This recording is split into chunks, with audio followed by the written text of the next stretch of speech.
साथियों नमस्कार, मैं हूं नीरज पटेल और आप देख रहे हैं नेशन जनमत। ये खबर विशेष तौर पर भावना आहत गैंग और हिंदुत्व के ठेकेदारों के लिए है। दरअसल आज मेरे व्हाट्सएप पर एक पेपर की कटिंग आई। जब उसको गौर से मैंने देखा तो मन बेहद दुखी हुआ। क्यों? पेपर की कटिंग आपके सामने है। स्पष्ट समझ में आ रहा है कि अमर उजाला समाचार पत्र है। ऊपर भक्तों की देवी दुर्गा का चित्र बना है। नीचे लिखा है, सिकोहाबाद में कन्या भोज से लौट रही अनुसूचित जाति की बच्ची से दुष्कर्म। मां ने थाना सिकोहाबाद में दर्ज कराई अज्ञात युवक के खिलाफ रिपोर्ट। खबर में यह भी बताया गया है कि बच्ची की उम्र महज 9 साल है। उसी खबर में यह भी लिखा है, बिटिया के दिमाग में बैठा डर, बोल रही चुप रहो नहीं तो वह किडनी निकाल लेगा। मतलब बुरी तरीके से डरा धमका करके, टॉर्चर करके उसके साथ दुष्कर्म किया गया। वो भी उस समय में जिस समय नवरात्रि चल रही हैं, गरबों में नृत्य चल रहा है। 9 अलग अलग दिन देवी के अलग अलग रूपों की पूजा होती है।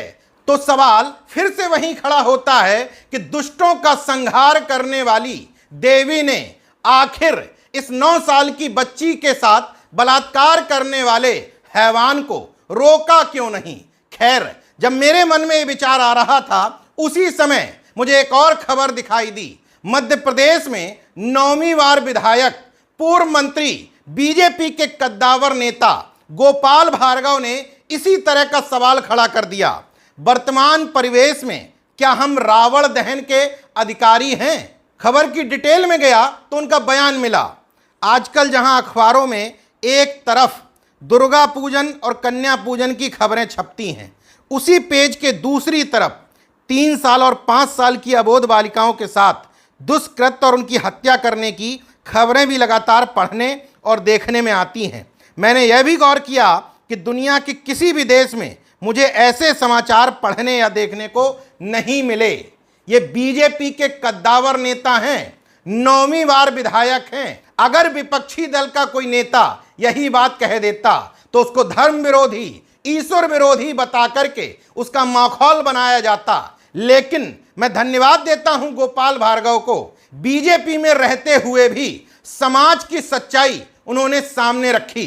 दरअसल मध्य प्रदेश में लगातार रेपों की संख्या बढ़ रही है। इस नवरात्रि में भी बच्चियों के साथ रेप हो रहे हैं। एक तरफ कन्या का पूजन भी हो रहा है, दूसरी तरफ अबोध बालिकाओं के साथ दुष्कर्म की वारदात भी सामने आ रही है। और हैरत की बात, इस दुष्कर्म को अंजाम देने वाले ज्यादातर उन्हीं के तथाकथित धर्म यानी कि हिंदू धर्म के लोग हैं। तो फिर यह सवाल तो बनता है कि तथाकथित कट्टर हिंदुत्ववादी जितना ध्यान दूसरे धर्मों की आलोचनाओं में, उनको नीचा दिखाने में, उनको गाली गलौज करने में लगाते हैं, अगर यही तमाम हिंदूवादी संगठन, तथाकथित हिंदुत्व के ठेकेदार गांव से लेकर के शहर कस्बों में मीटिंग लगाएं और समझाएं कि जिस बच्ची को देवी मान करके पूजते हो, कम से कम उसके साथ इस तरह के कृत्य को अंजाम तो ना दो। ये हालात किसी एक प्रदेश के नहीं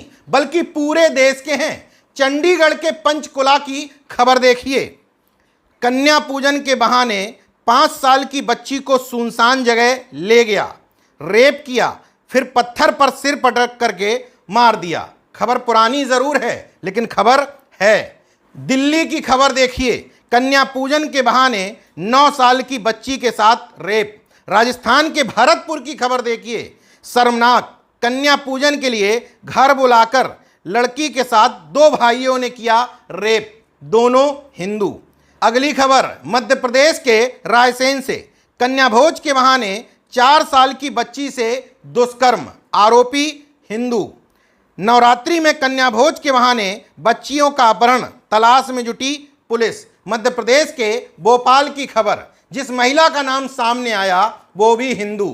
खबर भले ही अलग अलग सालों की हैं लेकिन सभी खबरें नवरात्रि के समय की हैं, जिस समय किसी बेटी को दुर्गा समझ करके, देवी समझ करके उसका पूजन किया जा रहा था। उसी समय इस तरह की दुष्कर्म की वारदातें सामने आ रही हैं। मतलब धर्म के ठेकेदारों ने, हिंदुत्व के झंडावरदारों ने अपने समाजों में ठीक से काम नहीं किया। नवरात्रि में जब मूर्तियों में साक्षात देवी दुर्गा और उनके अलग अलग रूप विद्यमान हो जाते हैं, 9 अलग अलग दिन देवी दुर्गा अलग अलग रूपों में आती है, तो फिर इन 9 दिनों में, बाद के दिनों की छोड़ दो, इन 9 दिनों में ही कन्या पूजन के बहाने दुष्कर्म की वारदात हो कैसे जाती है। अब इसमें 2 बातें संभव हैं। हिंदू माइथोलॉजी के हिसाब से ईश्वर की मर्जी के बिना या देवी देवता की मर्जी के बिना पत्ता नहीं हिलता। तो 2 ही बातें हो सकती हैं, या उस दुष्कर्म में देवी की मर्जी शामिल हो या उसका कोई अस्तित्व हो ही ना। बिचौलिए महज उसका अस्तित्व पत्थर की मूर्ति में दिखा करके किसी को लूटने की कोशिश कर रहे हो। नाजुक भावनाएं आहत मत करिएगा। अगर भावनाएं आहत हो रही हो तो आपके धर्म के उन पिशाचियों को समझाने की, उन मानसिक बीमारों का इलाज कराने की कोशिश करें जो छोटी छोटी बच्चियों में भी हवस देखते हैं। अब चलते चलते एक सवाल का जवाब और दे देता हूं। नीरज भाई, इतनी ही बात मुस्लिमों के लिए बोल करके दिखाओ। क्यों बोलूं?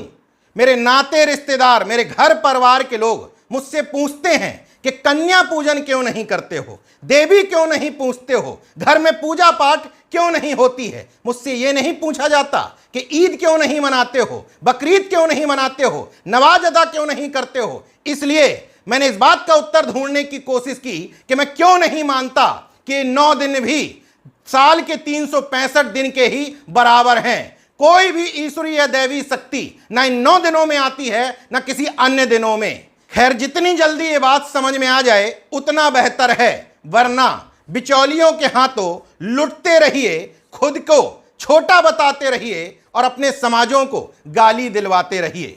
देखते रहिए नेशन जनमत, जागरूक और सजग बने रहिए। जय विज्ञान, जय संविधान, जय लोकतंत्र। धन्यवाद।